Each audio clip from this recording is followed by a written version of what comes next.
ನಮಸ್ಕಾರ ಸ್ನೇಹಿತರೆ, welcome to ಮಿಸ್ಟಿಕೇರಾ channel. ಇಂದು ನಾನು ನಿಮಗೆ ಒಂದು ಶಕ್ತಿಯುತವಾಗಿರುವಂಥ ಒಂದು ಆಧ್ಯಾತ್ಮಿಕ ಹೀಲಿಂಗ್ ವಿಧಾನವನ್ನು ಹೇಳ್ತಾ ಇದ್ದೀನಿ. ಆದರೆ ಅದಕ್ಕಿಂತ ಮೊದಲು ಇದರ ಉಪಯೋಗಗಳು ಏನು ಅನ್ನೋದನ್ನು ನೋಡೋಣ.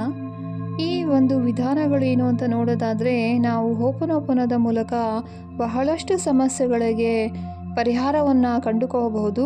ಅದನ್ನು ಏನು ಅಂತ ನೋಡೋದಾದರೆ, ಹಣದ ಸಮಸ್ಯೆ, ಹಣನೇ ಬರ್ತಿಲ್ಲ ಮತ್ತು ತುಂಬ ಸಾಲ ಆಗಿದೆ, ಈ ಥರ ಸಮಸ್ಯೆಗಳು, ಸಂಬಂಧಗಳಲ್ಲಿ ಬಿರುಕು, ಪ್ರೀತಿಯಾಗಿರ್ಬೋದು, ಸ್ನೇಹ ಆಗಿರ್ಬೋದು, ಕುಟುಂಬದಲ್ಲಿ ಜಗಳಗಳು ಅಥವಾ ದೂರವಾಗಿರುವಂಥದ್ದು, ಮಾನಸಿಕ ಒತ್ತಡ ಅಂದರೆ ತುಂಬ ಕೋಪ ಬರ್ತಿರುತ್ತೆ, ಆ್ಯಂಗರ್ ಇಶ್ಯೂಸ್ ಇರುತ್ತೆ ಕೆಲವರಿಗೆ, ತುಂಬ ನೆಗೆಟಿವ್ ಥಾಟ್ಸ್ ಬರ್ತಿರುತ್ತೆ, ದುಃಖ ಆಗುವಂಥದ್ದು, ಆತಂಕ ಆಗುವಂಥದ್ದು, ಏನು ಮಾಡಬೇಕು ಅಂತಲೇ ಗೊತ್ತಾಗಲ್ಲ ಕೆಲವರಿಗೆ, ತುಂಬ ಆ್ಯಂಗ್ಸೈಟಿ ಇರುತ್ತೆ ಇಂಥವರಿಗೆ. ಆರೋಗ್ಯ ಸಮಸ್ಯೆ ಅಂದರೆ ದೇಹದಲ್ಲಿ ಎನರ್ಜಿ ಕಡಿಮೆ ಆಗುವಂಥದ್ದು ಮತ್ತು ತುಂಬ ನೋವುಗಳಿಂದ ಬಾಧೆ ಬೀಳ್ತಾ ಇರ್ತಾರೆ ಅವರಿಗೆ. ಮತ್ತು ಜೀವನದಲ್ಲಿ ಬ್ಲಾಕೇಜ್ಗಳಿರುತ್ತೆ. ಯಾವ ಥರ ಅಂದರೆ, ಯಾವ ಕೆಲಸ ಮಾಡಿದ್ರೂ ಸರಿ ಹೋಗೋದಿಲ್ಲ, ಎಷ್ಟೇ ಅವಕಾಶಗಳು ಬಂದರೂ ಕೂಡ ಯಾವುದೂ ಅವ್ರಿಗೆ ಸರಿ ಹೋಗೋದೇ ಇಲ್ಲ. ಈ ಥರ ಸಮಸ್ಯೆಗಳಿಂದ ಬಳಲ್ತಾ ಇರುವಂಥದ್ದು. ಮತ್ತು ಮಕ್ಕಳಿಗೆ ಎಸ್ಪೆಷಲಿ ಕಾನ್ಸಂಟ್ರೇಷನ್ ಪವರ್ ಇರೋದಿಲ್ಲ ಓದುವಾಗ. ಈ ಥರ ಸಮಸ್ಯೆ ಎಲ್ಲದಕ್ಕೂ ಕೂಡ ನಾವು ಹೋಪನೋಪನೋದಲ್ಲಿ ಒಂದು ಪರಿಹಾರಗಳನ್ನು ಪಡ್ಕೋಬಹುದು. ಮೊದಲಿಗೆ ಹೋಪನೋಪನೋ ಅಂದರೆ ಏನು ಅಂತ ನೋಡೋಣ.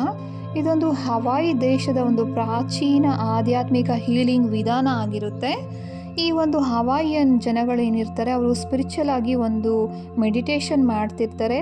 ಇದು ಒಂದು ಸಬ್ಕಾನ್ಷಿಯಸ್ ಮೈಂಡ್ ಮೇಲೆ ಹಳೆ ನೆನಪುಗಳು ಮತ್ತು ನಕಾರಾತ್ಮಕ ಎನರ್ಜಿಯನ್ನು ತೆಗೆದು ಹಾಕೋದಕ್ಕೆ ತುಂಬ ಒಂದು ಎಫೆಕ್ಟಿವ್ ವಿಧಾನ ಕೂಡ ಆಗಿರುತ್ತೆ. ಈ ಒಂದು ಕ್ಲೀನಿಂಗ್ ಮಾಡೋದಕ್ಕೆ ಬಳಸುವಂಥ ಸರಳ ವಿಧಾನನೇ ಹೋಪನೋಪನೋ. ಇದರಲ್ಲಿ 4 ಪವರ್ಫುಲ್ ಸೆಂಟೆನ್ಸನ್ನು ನೋಡಬಹುದು ನಾವು. ಅದೇನು ಅನ್ನೋದಾದರೆ, I am sorry, please forgive me, thank you, I love you. ಈ 4 ವಾಕ್ಯಗಳನ್ನು ಮನಸ್ಸಿನಿಂದ ಹೇಳೋದ್ರಿಂದ ನಮ್ಮೊಳಗಿರೋ ಒಂದು ನೆಗೆಟಿವ್ ಎನರ್ಜಿ ಕಡಿಮೆ ಆಗಿ ಒಂದು ಪಾಸಿಟಿವ್ ಎನರ್ಜಿ ಬರುತ್ತೆ. ಇದನ್ನು ಹೇಗೆ ಯೂಸ್ ಮಾಡೋದು ಅನ್ನೋದನ್ನು ನೋಡೋಣ. ಇದನ್ನು 21 ಸಲ ದಿನಕ್ಕೆ ಹೇಳ್ಕೊಬೇಕಾಗುತ್ತೆ. ಮತ್ತು 21 ದಿನಗಳ ಕಾಲ ಹೇಳ್ಕೊಬೋದು ಅಥವಾ ಲೈಫ್ ಲಾಂಗ್ ಕೂಡ ಹೇಳ್ಕೊಬಹುದು. ನಿಮಗೆ ಫಿನಾನ್ಷಿಯಲ್ ಇಶ್ಯೂಸ್ ಇದ್ದರೆ, dear money, I am sorry, please forgive me, thank you, I love you.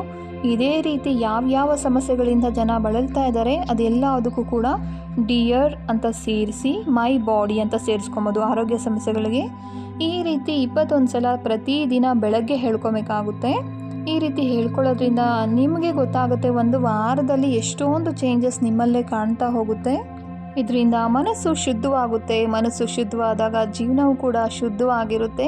ಈ ಒಂದು ಮಾಹಿತಿ ನಿಮಗೆಲ್ಲ ಉಪಯೋಗ ಆಗಿದೆ ಅಂತ ನಿಮಗೆ ಅನಿಸಿದ್ರೆ ಪ್ಲೀಸ್ ವಿಡಿಯೋನ ಲೈಕ್ ಮಾಡಿ, ಹಾಗೆ ನಿಮ್ಮ ಫ್ರೆಂಡ್ಸ್ ಜೊತೆ ಶೇರ್ ಮಾಡಿ, ಚಾನಲ್ನ ಸಬ್ಸ್ಕ್ರೈಬ್ ಮಾಡ್ಕೊಳ್ಳಿ. ಧನ್ಯವಾದಗಳು.